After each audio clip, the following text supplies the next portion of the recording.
The studio lights blazed with their familiar intensity as the opening theme of The View filled the iconic set. The audience buzzed with anticipation, programs rustling in their hands as they settled into their seats. Today's guest was someone they'd seen swing hammers and save galaxies, but the man walking onto the stage looked different somehow, softer, more thoughtful. Chris Hemsworth emerged from behind the curtain wearing a simple charcoal sweater and dark jeans, a stark departure from the polished suits and premiere-ready looks they were used to seeing. His trademark smile was there, but quieter, more reserved. The audience erupted in thunderous applause, and he waved modestly, settling into the guest chair with an ease that came from years of practice. Before we jump back in, tell us where you're tuning in from, and if this story touches you, make sure you're subscribed, because tomorrow I've saved something extra special for you. Welcome to The View, Chris. Joy Behar began, her signature grin already carrying that sharp edge her regular viewers knew so well. Or should I say, welcome back to Earth. Last time we saw you, you were throwing lightning bolts around Asgard. The audience chuckled, and Chris laughed genuinely. Well, the hammer's in storage for now, he replied, his Australian accent warm and unguarded. I'm here to talk about something a bit more. Grounded. Grounded, Joy repeated, leaning back in her chair with theatrical emphasis. That's one way to put it. I hear Thor's got some daddy issues now. Her tone remained light, but there was something underneath, a probing quality that made Sonny Hostin glance over with quiet concern. Chris's smile didn't waver, though something flickered in his eyes. The film explores themes that I think a lot of men struggle with: anxiety, family trauma, the pressure to always be strong. It's called Beneath the Surface, and it's probably the most personal project I've ever been part of. Sarah Haynes jumped in with her characteristic enthusiasm, clearly trying to keep the energy positive. Tell us about that transition from action hero to this more dramatic work. That must have been quite a shift for you. It was, Chris nodded, settling more comfortably into the conversation. After years of playing larger-than-life characters, I found myself drawn to something more intimate.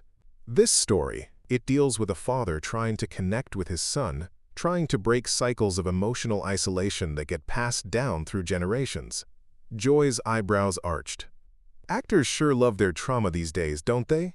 The comment landed with a soft thud, drawing a few uncomfortable shifts from the audience. I mean, everyone's got a therapy story now. Is this the new way to stay relevant in Hollywood? The studio fell into a brief, telling silence. Chris paused, his hands folding calmly in his lap as he processed the question. His response, when it came, was measured and thoughtful. I think there's a difference between exploiting pain and exploring it honestly, he said quietly. This isn't about staying relevant. It's about telling a story that might help someone feel less alone. Sunny leaned forward slightly, her legal background evident in the way she chose her words carefully. Chris, what drew you to this particular story? Was there something personal that connected you to the material? For the first time, Chris's composure showed the slightest crack, not of weakness, but of genuine emotion breaking through the polished veneer of celebrity interview protocol. The calm before the storm was about to end. Chris took a breath, his eyes distant for a moment as he gathered his thoughts. My father struggled with expressing emotions his entire life, he began, his voice carrying a weight that hadn't been there moments before. He was a good man, but he carried wounds from his own childhood that he never really— Oh, so Thor's got daddy issues now. Joy interrupted with a laugh that cut through his words like a blade. The audience's reaction was mixed. Some chuckled nervously, others remained silent, sensing the shift in tone. Chris paused, his jaw tightening almost imperceptibly. He managed a small smile, the kind actor's perfect for uncomfortable press junkets. I suppose you could reduce it to that, Joy, but I think it's more about breaking cycles of— No, I get it, Joy waved her hand dismissively. Every actor's got their traumatic backstory now. It's very trendy. Mental health is the new black, right? Her grin was sharp, predatory. But come on, Chris.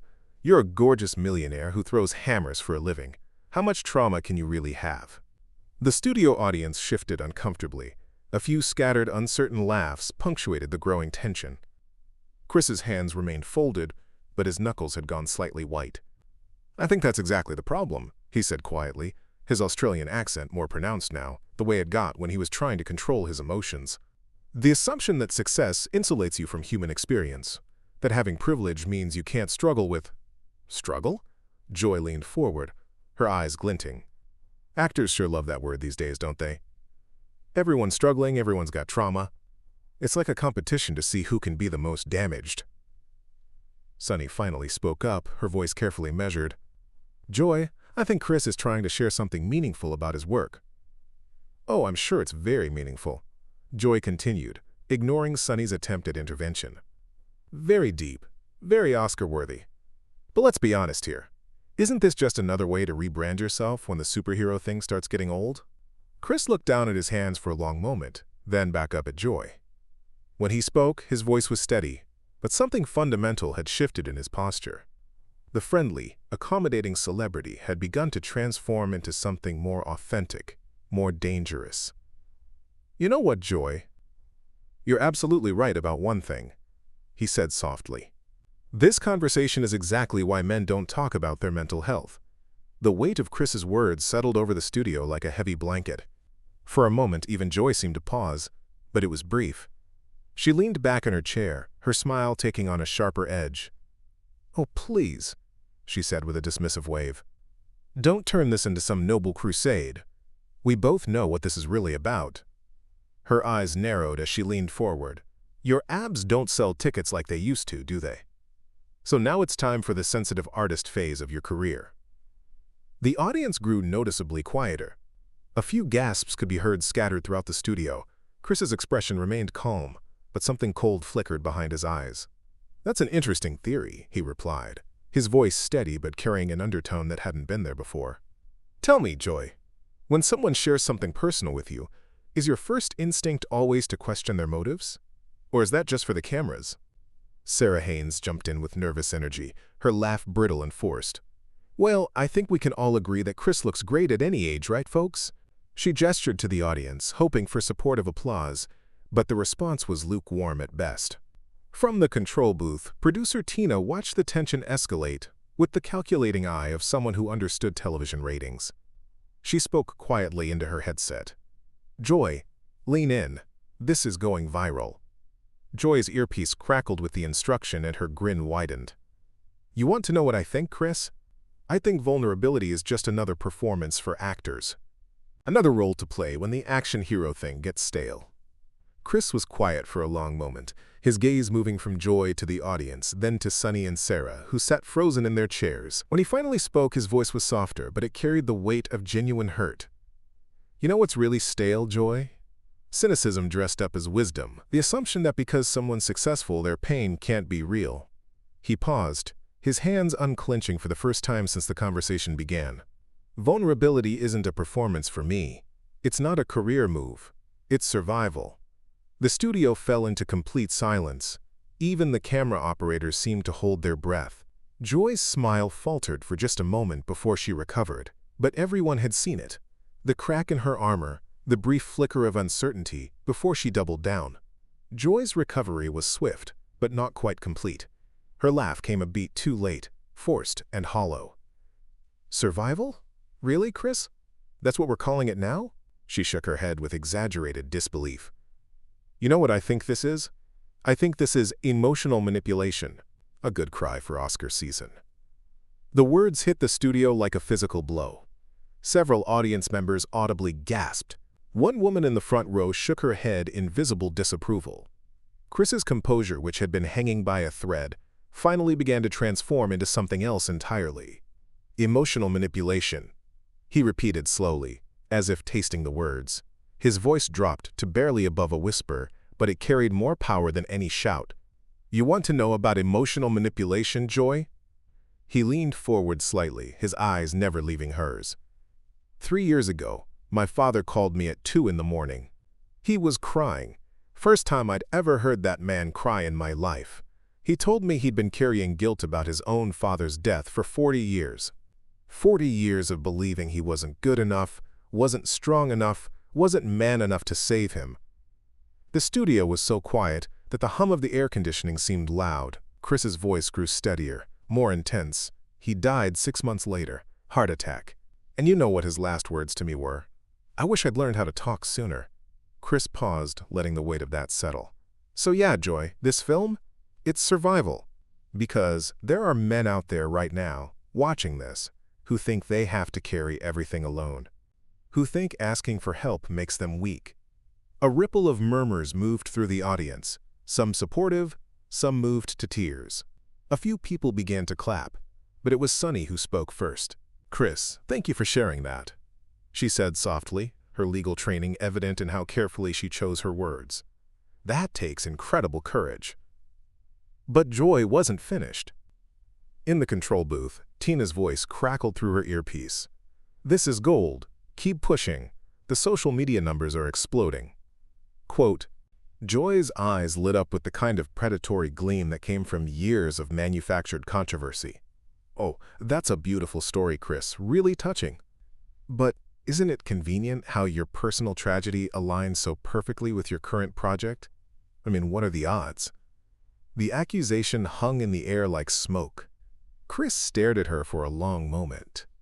And when he spoke, his voice carried a quality that made everyone in the studio, from the audience to the camera crew, lean forward. You know what, Joy? I used to wonder why men in this industry, in this culture, would rather suffer in silence than reach out for help. His gaze never wavered.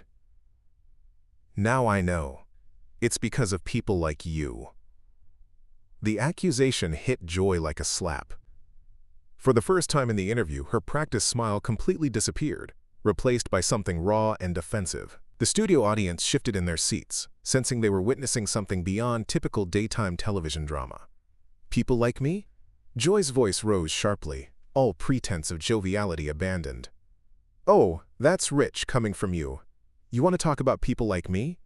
I'm the one asking the real questions here, while you sit there playing therapist with your sob story. She leaned forward aggressively, her finger jabbing toward him.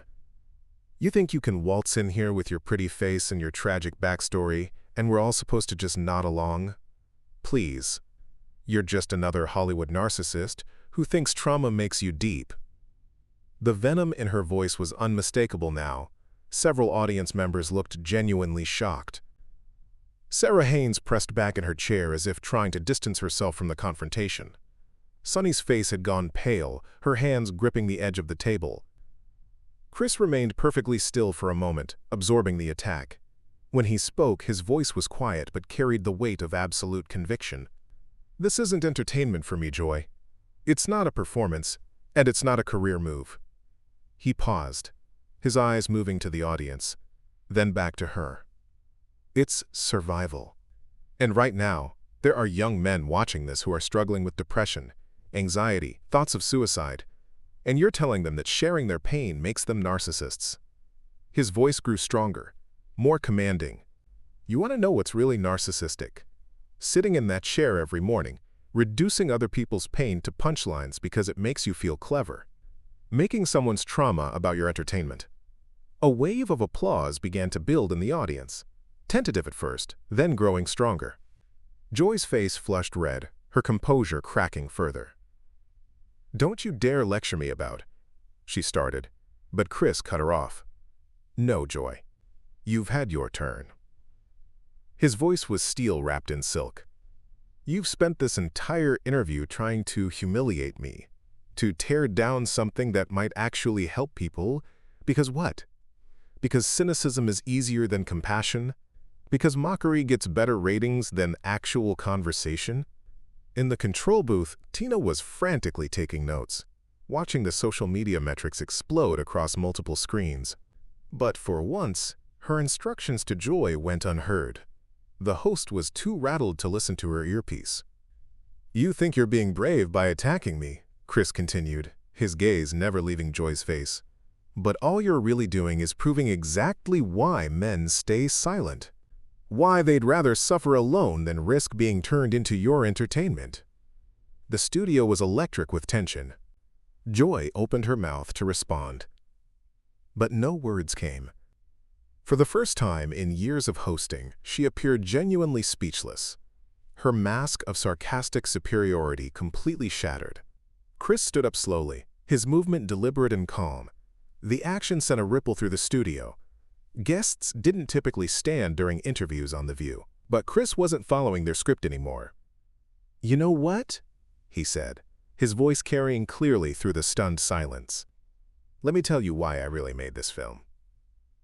He turned slightly, addressing not just the panel but the entire audience, his presence commanding the room in a way that had nothing to do with celebrity and everything to do with authentic authority. 2 years ago, my brother called me from a hospital parking lot. He'd been sitting there for 3 hours, trying to work up the courage to walk inside and ask for help with his depression. 3 hours, Joy. Because he was terrified that asking for help would make him weak, would make him less of a man. The audience was completely still, hanging on every word. Even the camera operators had stopped their usual movements, transfixed by the raw honesty pouring from the stage. He finally went in. Chris continued, his voice steady but filled with emotion. Got the help he needed, started therapy, medication, the whole journey. And you know what he told me last month? He said that conversation, just being able to say, "I'm struggling," without being judged, saved his life. A woman in the third row wiped tears from her eyes. Several men in the audience leaned forward, nodding almost imperceptibly. Chris's gaze swept across the room, touching each face he could see. That's who I made this film for. For the father who thinks he has to carry everything alone. For the teenager who believes his anxiety makes him broken. For every man who's been taught that emotions are weakness and vulnerability is failure. Sunny sat forward for the first time in the entire interview, her eyes bright with unshed tears. "Chris, that's—" But Joy, recovering from her moment of silence, interrupted with a sharp laugh that felt jarring and desperate. "Oh, please, save it for the script, Chris. This is really quite the performance." The words landed like a stone in water, creating ripples of discomfort that spread through the audience. Several people audibly groaned. Someone in the back called out, "Let him talk!" Chris turned to look at Joy, and for a moment, his expression held something that looked almost like pity. Then he turned back to the audience, completely ignoring her. "If you're watching this at home," he said, his voice gentler now, more intimate, "and you're struggling with depression, anxiety, grief, anything, please know that reaching out isn't giving up. It's not weakness. It's the bravest thing you can do." The applause that erupted was thunderous, sustained and genuine. People stood up throughout the audience. Joy sat frozen in her chair, suddenly looking very small and very alone, as the room she thought she controlled slipped completely from her grasp. As the applause finally began to die down, Joy's face had transformed from shocked silence into something harder and more desperate. The loss of control was written across her features, and like a cornered animal she lashed out with everything she had left. "Oh, enough!" she snapped, her voice cutting through the warm atmosphere like a blade. "Just enough with this whole act." She stood up abruptly, pointing an accusatory finger at Chris. "You want to know what this really is? This is privilege disguised as pain. This is a wealthy white man who's never faced a real problem in his life, suddenly deciding he's qualified to speak for everyone who's actually struggling." The audience's mood shifted instantly, a collective intake of breath that seemed to suck the oxygen from the room. Several people looked genuinely appalled. Chris remained standing, his expression calm but his eyes sharp with something that might have been disappointment. Joy wasn't finished. The words poured out of her in a torrent, months or perhaps years of cynicism and bitterness finally finding their target. "You grew up beautiful, you grew up privileged, you've made millions playing dress-up, and now you want us to feel sorry for you because your rich daddy had feelings? Give me a break." "Joy," Sunny started, her voice sharp with warning, but Joy steamrolled over her. "No, Sunny, someone needs to say it. This whole sensitive man routine is just another performance, another way for privileged people to center themselves in conversations about real suffering. Men who actually struggle don't get book deals and movie contracts for their trauma." The studio had gone deathly quiet. Even the crew members looked uncomfortable, some shaking their heads. In the audience, a young man in his 20s stood up, his face flushed with emotion. "That's not true," he called out, his voice carrying clearly through the silence. "My dad killed himself because he thought asking for help made him weak. And seeing someone like Chris talk about this, it matters, it helps." Joy whirled around to face the audience member. "Oh, please, sit down. This isn't about your... Maybe we should listen instead of lecture," Sunny interrupted firmly, her composure finally cracking as she turned to face Joy directly. "Maybe we should stop assuming we know everyone's story." The applause that followed Sunny's words was immediate and fierce. Joy looked around wildly, suddenly realizing she had not just lost the room. She had lost her co-hosts too. Sarah sat rigid in her chair, staring at her hands. Even the camera operators seemed to be avoiding direct shots of Joy's face. Chris remained standing throughout the chaos, his presence steady and unshakable.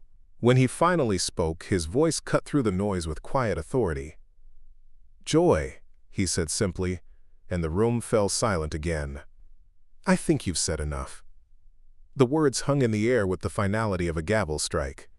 Joy's mouth opened as if to respond, but something in Chris's expression, not anger, but a profound disappointment, seemed to drain the fight from her. For a moment, the studio existed in perfect silence.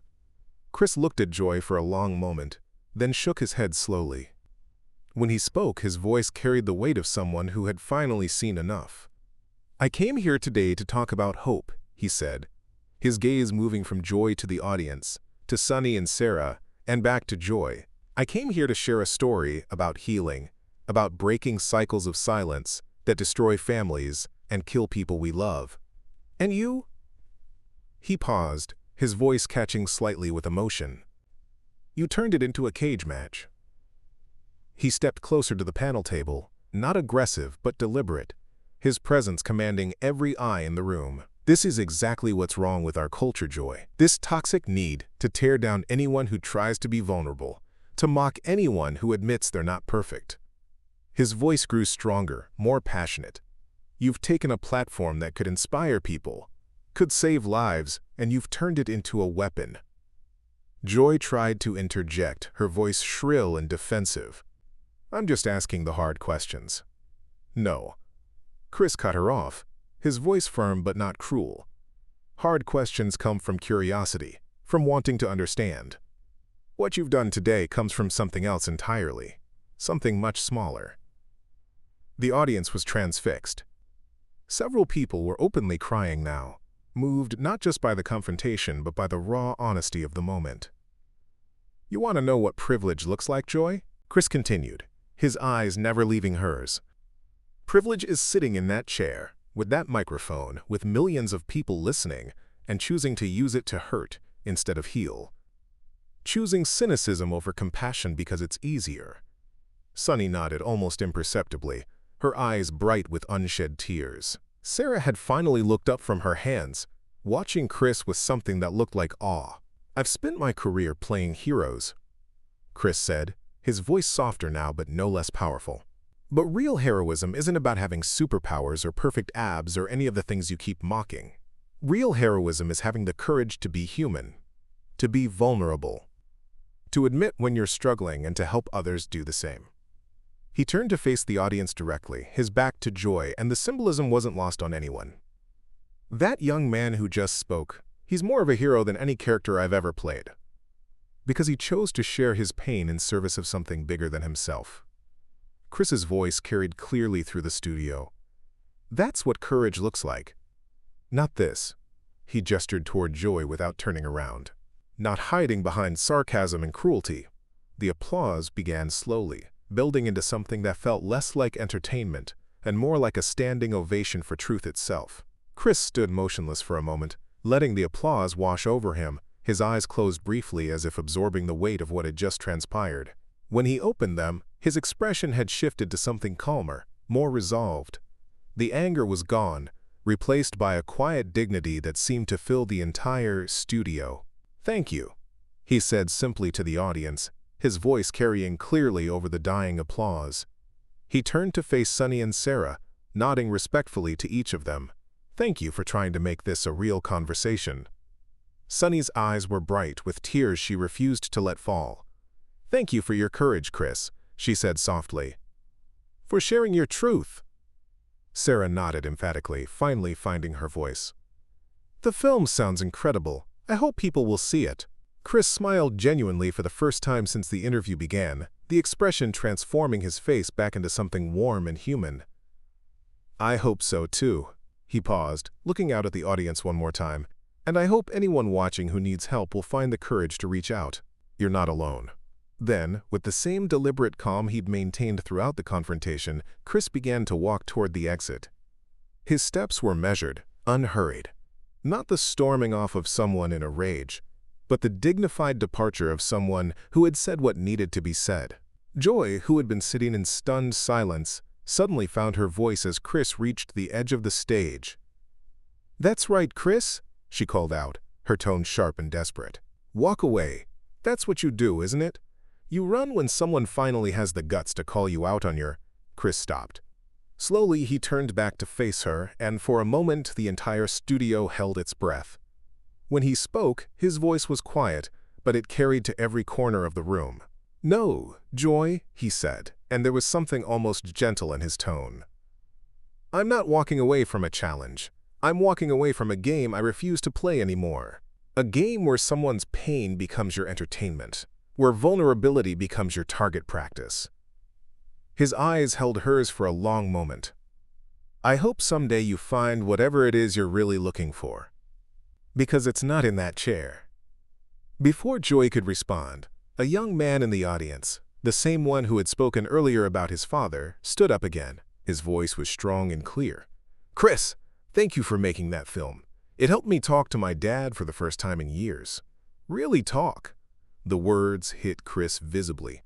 His composure cracked just slightly, emotion flickering across his face. He pressed his hand to his heart briefly, nodding to the young man with genuine gratitude. "That's why," he said simply, his voice thick with feeling. "That's exactly why." And with that, Chris Hemsworth walked out of the studio to a thunderous standing ovation, leaving behind a stunned Joy Behar and a room forever changed. The service exit door closed behind Chris with a soft click that seemed to echo through the sudden quiet. Outside, the late morning New York air hit him like a wave of relief. The cacophony of traffic and city life, a welcome contrast to the suffocating tension he'd just left behind. He paused on the sidewalk, closing his eyes and taking his first real breath in what felt like hours. The paparazzi were already there, of course. They always were. Flashbulbs popped like small explosions as photographers shouted questions, but Chris simply raised his hand in a brief acknowledgement and kept walking. His expression was calm, almost peaceful, as if he'd shed something heavy in that studio and emerged lighter. Inside, chaos was beginning to unfold. The audience had finally stopped applauding, but the energy in the room remained electric. People turned to each other, talking in animated whispers, processing what they'd just witnessed. Some were still crying. Others looked energized, as if they'd just seen something important.